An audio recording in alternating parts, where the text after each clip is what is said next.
بسم الله والصلاة والسلام على رسول الله.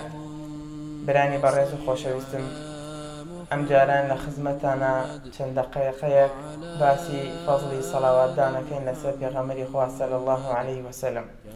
هەر بۆ خۆی پێغەمبەری خوا پێمانە فەرمێت سەڵات و سەلامی خوای پەروەردگاری لەسەر بێ: صلوا علي فإن صلاتكم تبلغوني حيث كنتم.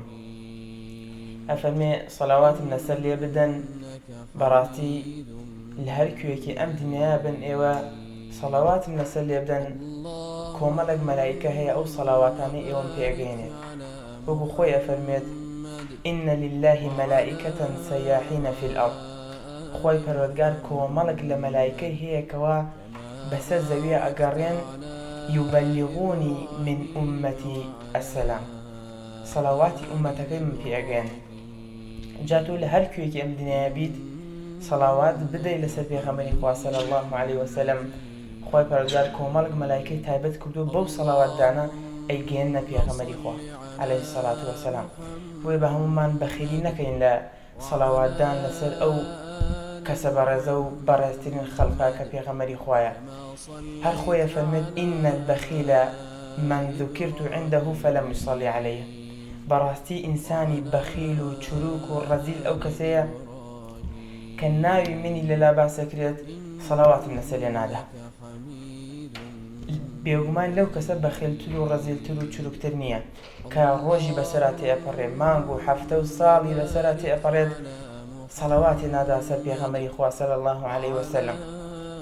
ئەو پێغەمبەرە نازارە چۆن بۆ بەرامبەر ئومەتەکەی ئێمەش ئاوا بێوەفاین بەرامبەر ئەو. پێغەمبەری خوا ئەفەرمێت جاری وا هەبووە ئەگریا، ینی لە شەو نوێژە خوای پەروەردگار جوبریل ئەنێرە بۆ لای، ئەفەرمێ بزانە پێغەمبەری خوا چی ئەوێ، ئەویش فرمێسکەکانی ئەڕێژێ و داواکە لە خوای پەروەردگار. جوبریل ئەفەرمێ ئەی پێغەمبەری خوا، خوای پەروەردگار منی ناردۆ بە لای تۆ، چی داواکەی وا بە کوڵ ئاوا داواکەی، دەست بەرزەکاتەوە فرمێز بە چاوی یەتە خوارەوە، ئەفەرمێ اللهم أمتي أمتي، ئەفەرمێ خوای پەروەردگار ئومەتەکەم ئومەتەکەم.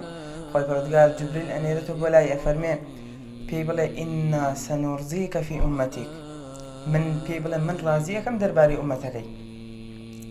یعنی ئەو ئاوا بۆ بەرامبەر ئومەتەکەی، ئاخ لە بێوەفای ئومەتەکەی بەرامبەر پێغەمبەری خوا صلی الله عليه وسلم. یعنی ساڵ و هەفتە و مانگی بەسەرا تێپەڕە سەڵاواتی لێ نادا، ساڵە جارێک بیری ئەکەوێتەوە کەوا یادی بکاتەوە مەولی بۆ بکا و بەڕاستی ئەمە دوورە لە شوێن کەوتن و هەدی پێغەمبەری خوا صلی الله عليه وسلم. هەدی پێغەمبەری خوا ئەوەیە کەوا سەڵاواتی لەسەر لێ بدەی، شوێن سونەتەکانی بکەوی. بەڕاستی سەڵاواتدان ئەجر و پاداشت و فەزڵێکی زۆری هەیە، بە تایبەتی لە شەو ڕۆژی جومعەیە. تو هەر سەڵاواتێک لێ دەی برای بەڕێزم، پێغەمبەری خوا ئەفەرمێت سەڵاواتێک کە لێ دەی دە چاکەت بۆ ئەنووسرێ، دە پلە بەرزە بیتەوە لای خوای پەروەردگار، و هەروەها دە خراپەت لێ ئەسەرێتەوە، ئەبێتە مای ئەوەی کەوا لە قیامەت لەگەڵ پێغەمبەری خوایە بن صلی الله عليه وسلم، لە پێغەمبەری خوایە نزیکی. پێغەمبەری خوا صلی الله عليه وسلم سەلامت بۆ ئەنێرێت.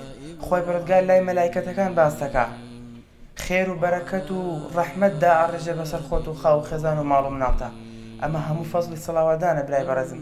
بۆیە لە کاتی ڕێکردنا بێ، لە دانیشتنا بێ، لە کۆڕ و مەجلیسا بێ، با تەقسیری نەکەین، کەم تەرخەمی نەکەین. پێغەمبەری خوا فەرمێ صلی الله عليه وسلم: لا يجلس قوم مجلسا لا يصلون فيه على رسول الله صلى الله عليه وسلم. هەر مەجلیسێکە دانشن، هەر کۆڕێکە دانشن سەڵاوات نەدەنە سەر من إلا كان عليهم حسرة، إلا أبێتە حەسرەت بووان ئەو کۆڕ و مەجلیسە لە قیامەتە. وإن دخل الجنة لما يرون من الثواب. وأجر برونا بهشتشو هر أبيت معي حسرة ندامتي بوان لبروي أبينين أجر باداشي صلواتدان چنك زورا خفتي بيخون. جا خوي بردگار وامان ليبكا شويني أو پیغمبر نازاره وكوين بردوام لخيال من بيتو صلواتي لسلي بدين ويادي بكين. خوي بردگار هم ولايك من بختوري دنيا وقيامتك. آمين آمين والحمد لله رب العالمين.